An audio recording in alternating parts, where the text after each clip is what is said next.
Alright, so in the last video you saw me do a cam break-in on this 351 Windsor in my 91 F250.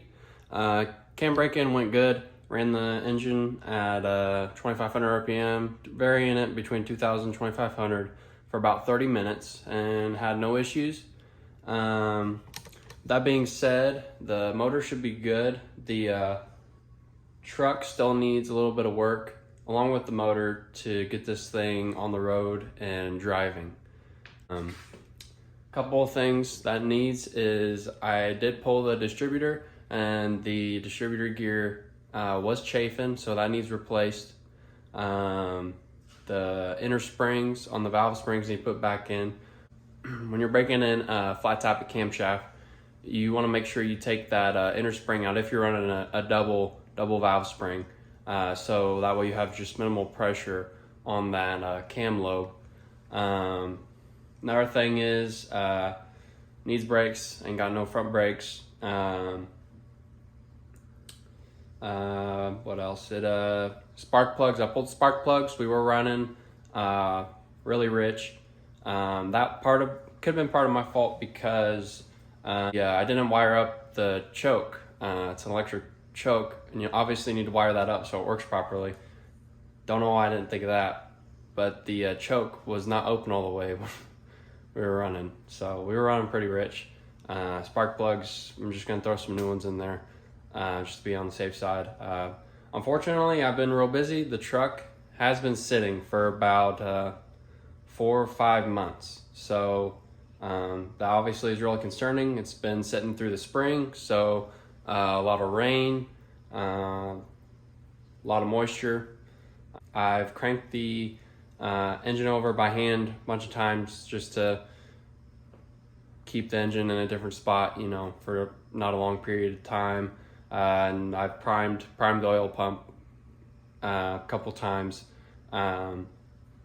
So I've done all I could really, but matter of fact is it's just been sitting. So hopefully there's no surface thrust on the cylinders would be my main concern. I am going to, on the when I put those inner springs back in, about going back to the valve springs, I am going to go ahead and put some poly locks on, so that way it's less stress with the clamp style locking nut. Those, you know, you can put Loctite on them, but those are, you know, known to come off over time. So I am just going to do some poly locks to be on the safe side. The truck does need exhaust. When I was doing the cam break-in, it was coming straight out the Y pipe. So still need to put a large order in for parts. I don't know what all I'm going to be able to cover in this video. Probably just the distributor gear, because that's all I really have right now. With the I do have the inner springs with the valve springs, but with that I want to just do those and the poly locks at the same time, and I don't have the poly locks, still need to order those. So maybe just the valves, or maybe just the distributor gear for now, and then maybe a little bit of wiring. I do need to sort through all the wiring, figure out what I need. This is going from EFI back to a carb. Sorry if you don't like that. That's what I'm doing. I know a lot of people have issues with that. A lot of people say this is the best EFI system there ever was, and you know, it really probably was. It was the first EFI system of its time. Speed density, obviously, so you're very limited to tuning. You can tune them with I hear a lot of people talk about doing tweaker units. I think it just plugs into the stock ECU and you can tune that. But that's just not what I want to do, so that's not what I'm doing. Putting the carb back on there. This is a different cam than stock, just by a little bit. So maybe I could have ran the stock EFI system with that cam. I'm not gonna do it because before I pulled this engine, I was having a lot of EFI issues, a lot of ignition issues that I tried working with tried fixing it for a long time and just could never figure it out. The truck would just randomly stall. I would randomly lose spark. I just kind of narrowed it down to the ECU being bad. Went over all the grounds. Sounded like a grounding issue, but it wasn't. Went over all the grounds, cleaned them. Just kind of rolled it to the ECU being bad. Maybe I could have replaced the capacitors in the ECU, but the truck needed rebuilt anyway, so doing one thing might not do another, you know. So yeah, let's get into it.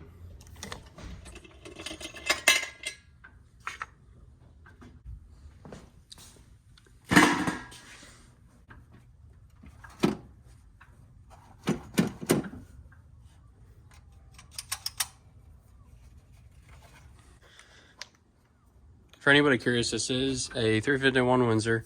It's been bored 60 over. It is not the original motor for this truck. The machine shop that I went to had a good deal on this block that they already had ready. 60 over with matching pistons, with rods, and everything that I needed to get it going. Pretty much everything that I didn't have, so I hopped on it because it was only like 600 bucks.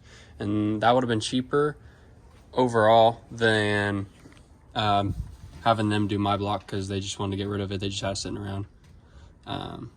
So I'm running a cold case, radiator, electric fans, oversized, 2-row. I love it. It is very, very good quality. TIG welded, 100% aluminum. Electric fans comes with everything you need: relay, all the wiring, and temperature sender. I still have yet to figure out if this sender works with a temp gauge. I tried to use my temp gauge, but I think my temp gauge wasn't working, because I kind of spliced it in because it had a sender built into the gauge already wired, but I think I messed it up when I did that. So I'm gonna order a new temp gauge and see if that works. I'm running Summit Racing shorty headers, painted. I threw some paint on these. They're doing okay. Some of the paint has peeled off. You can see it back there. It's kind of starting to peel off, starting to get a little rusty down there. But overall not bad. I used VHT header, primer, and paint. With the VHT header, primer, and paint, you're supposed to heat soak it for about 10 minutes, run the engine after you paint your headers, put them on, run the engine for about 10 minutes, and then that'll pretty much finish the paint, and you'll be good to go. Obviously I couldn't do that because I had to break in this engine, so I had to run it at like 30 minutes, like I said, for the cam break in. So I just threw them straight on the grill, gas grill, and baked them for about, a little bit, until that paint finally cured all the way. I'm running stock alternator. I need to replace this. I want to get it switched out for a 3G, because I'm running electric fans. This thing is a huge fire hazard. You never want to run a stock 2G alternator if you're running accessories. Say you're running a electric fans, amp for speakers, I don't know, any electrical accessories that's more than stock amperage pool. You do not want to use this. This is a huge fire hazard. I don't know why, they just are. I hate seeing in the Facebook groups when guys' trucks burn down because their alternator caught fire, but it happens. This is the main cause. You want to get rid of this and go with the 3G alternator. I think I'm going to go with like 130 amp ProMaster alternator. It's like a couple $100 though, so obviously I've been putting that off. I did go with a new power steering pump. This is a forward remand power steering pump from Summit. I still need to send the send the core back. It's like a $20-$30 core charge, but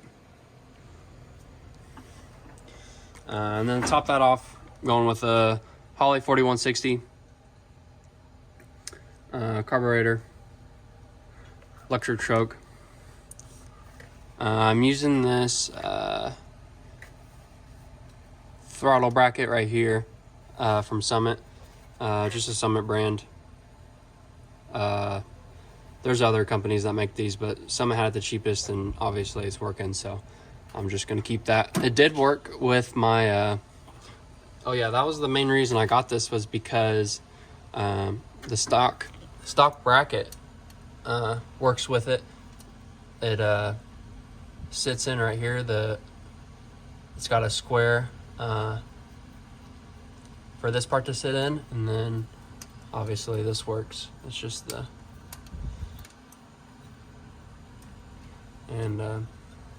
I need to get a new pedal probably. I don't know if I'm getting wide open throttle when I'm to the floor, but this is a 600 CFM carburetor too, by the way. Vacuum advance, got that run into our DUI HEI distributor. I hear nothing but good things about these distributors. They're from Performance Distributors, Davis Unified Ignition. I don't know why they have so many names, but they do. This thing's putting out about 50,000 volts. I have the spark plugs gapped to 50,000s, so it's putting out a lot of spark. I've never heard bad things about these. I've seen videos of guys saying they last about 10 years. And then the only issues that they're having is the module inside goes bad. And I mean, that's pretty common in any HEI distributor. So keep an extra set of those, I guess. And then I'm running their live wires as well. These things are really good quality. They've been sitting under this truck, like I said, for about 4 months now. They are a little bit more stiffer.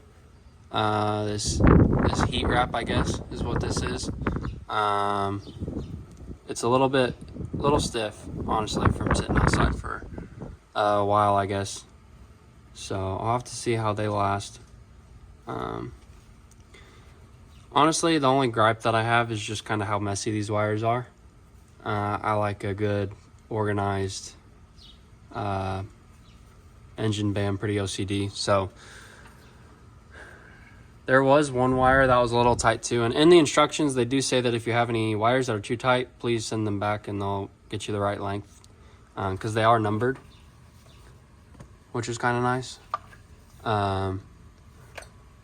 And I didn't feel like doing that because obviously I want to get stuff done, but it worked, so I ran with it.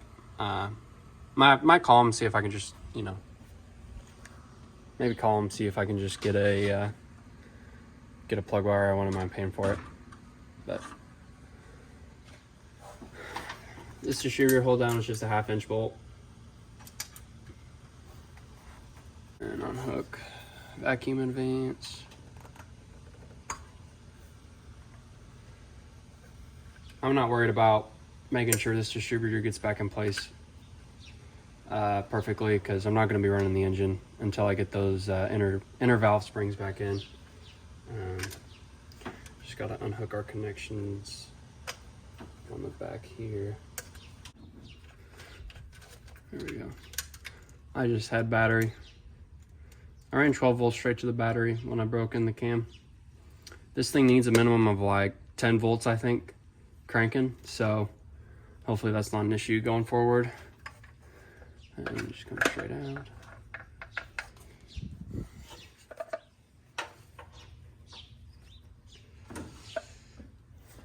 Okay, so I think you guys can see it there.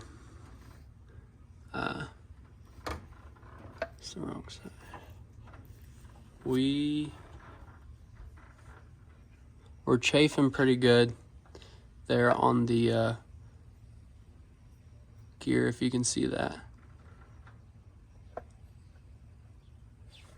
So I don't know, I think this came with an iron gear maybe, Basically, from my understanding, if you have a gear that's a softer metal than what the cam gear is, you are obviously gonna, the harder gear is gonna eat into the softer gear. So gotta switch this out.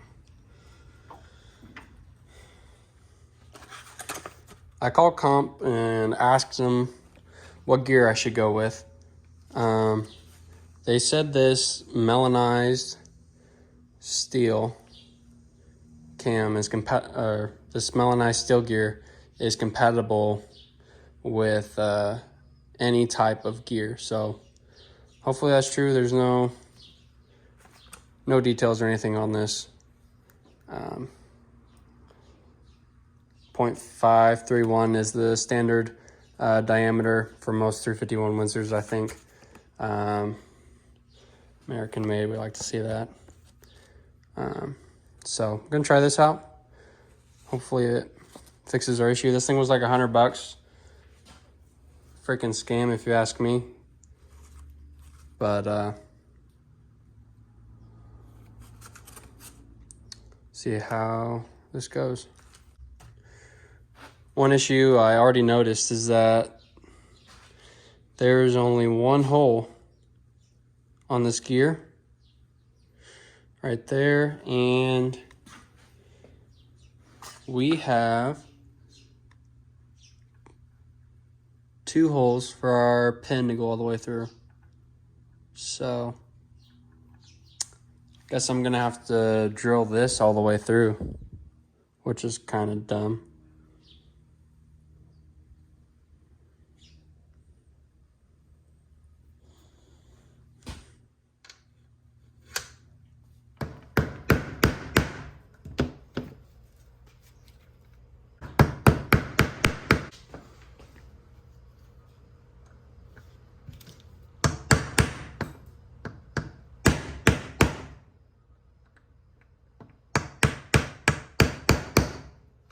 There we go.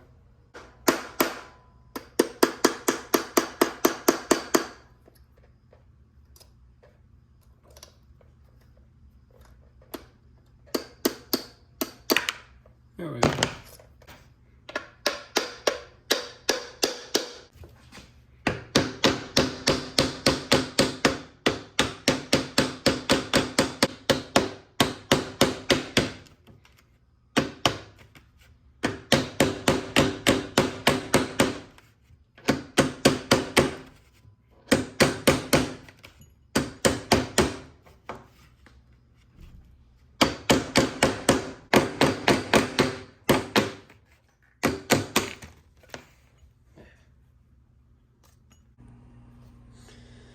All right, so we got the old one off.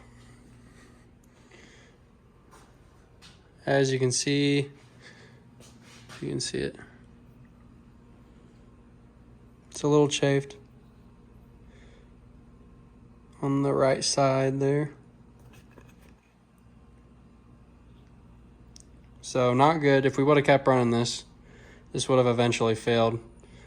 The cam would have eaten all the way through the gear, which better the distributor gear than the cam gear, because it's easier to replace this than it is a cam. So glad that we caught it. I'm glad that I knew to check it. So this new gear, I did do some research on the internet, and I did figure out that the reason there's only one hole is that Comp Cams manufactures this. Why they couldn't put in any instructions with this, I don't know. But they manufacture it specifically with one hole, so that way you can press it on here and then make sure it's lined up perfectly with your distributor holes, and then drill the hole the rest of the way through, so that way you have a perfect lineup for your pin to go through. I did order this off Summit, and they just automatically recommended this new roll pin to go in. and it doesn't even, it's not gonna fit. Here's the old one. New one is a lot thicker, so kind of a scam if you ask me, but I'm gonna get this on here. I don't have an amazing plan to get it on here. Probably gonna take a socket, put it over top of this, pound it down, try and line it up best I can. And then get that hole drilled, so.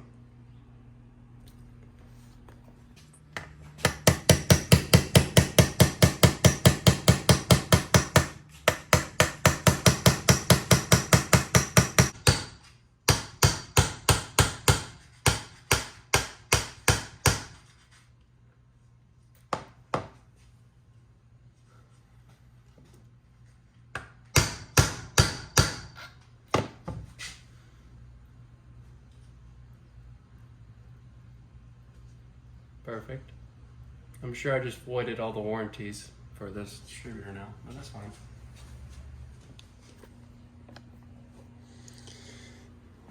I'm gonna give it a little test fit.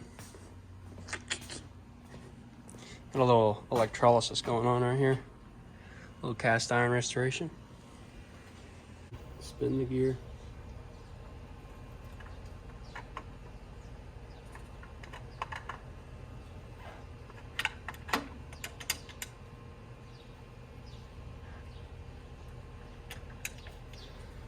Alright, so in this situation, when your distributor won't seat down all the way, I'm going to crank the engine over until it does.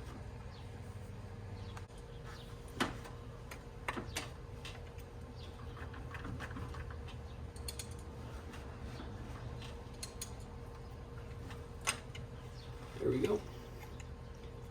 Alright, that fit should be good.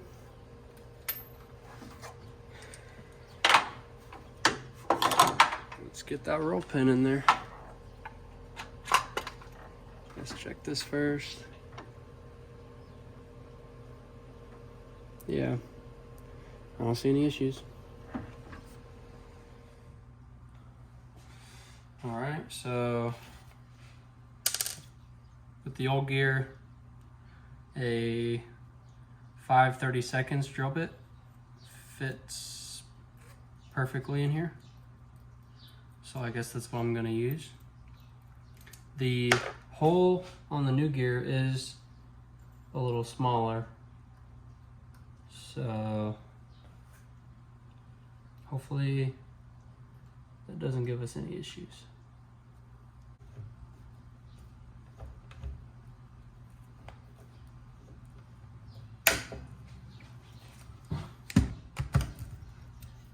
Lube.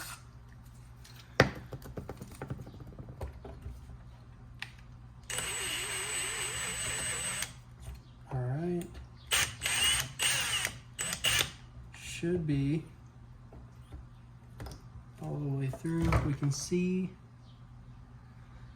if I get a light, we can see through the bottom of the shaft here all the way up when the drill bit goes through. So that helps us a little bit. Just need to get a light. Got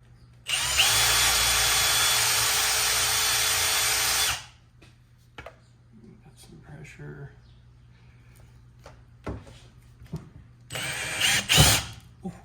That was easy.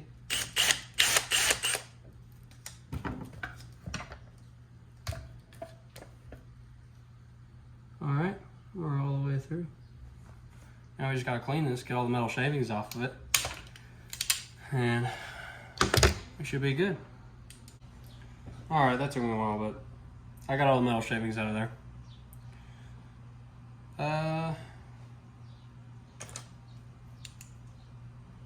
Just to make sure.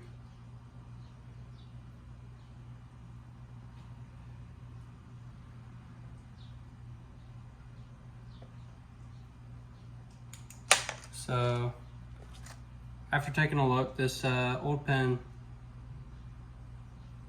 does not really want to fit. So we are going to try and use that new one.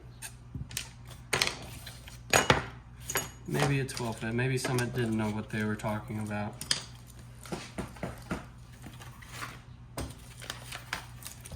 Metal shavings out of here.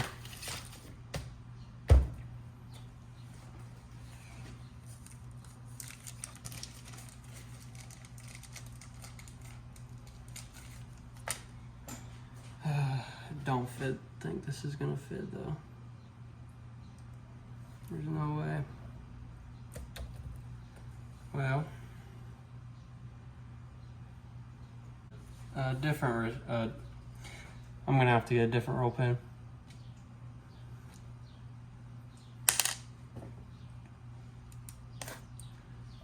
This one wants to fit. It's too loose. Wants to fit on that side, but not this side. Cool.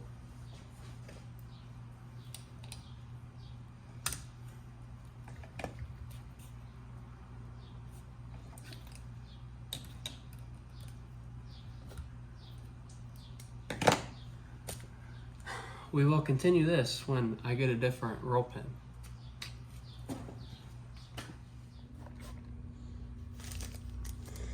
All right, so I'm back from Ace. Got some new roll pins. Wasn't for sure on the size. I took the old ones, got the closest I could to the size, but obviously a little bit bigger. So one of those is like metric.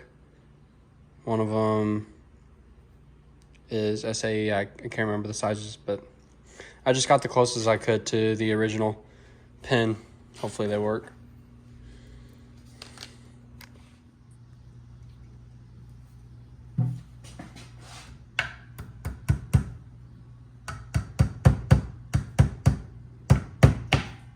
Ooh, don't want to hit that.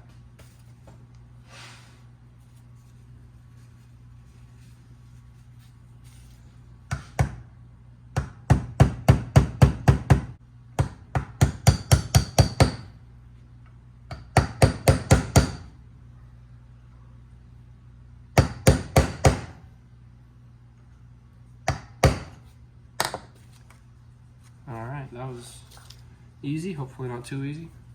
Hopefully it sits good in there.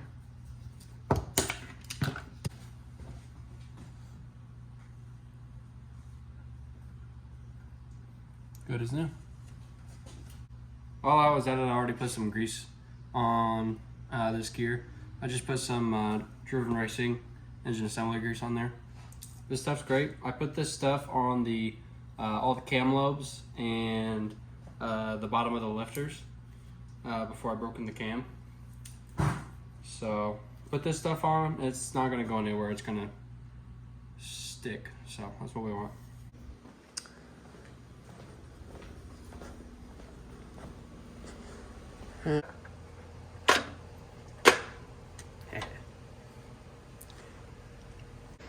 So we got that distributor gear in. That's one thing off the list. The next thing that needs to happen for this engine in the break-in process is we need to get the truck on the road and get the engine working under load. That'll seat the rings.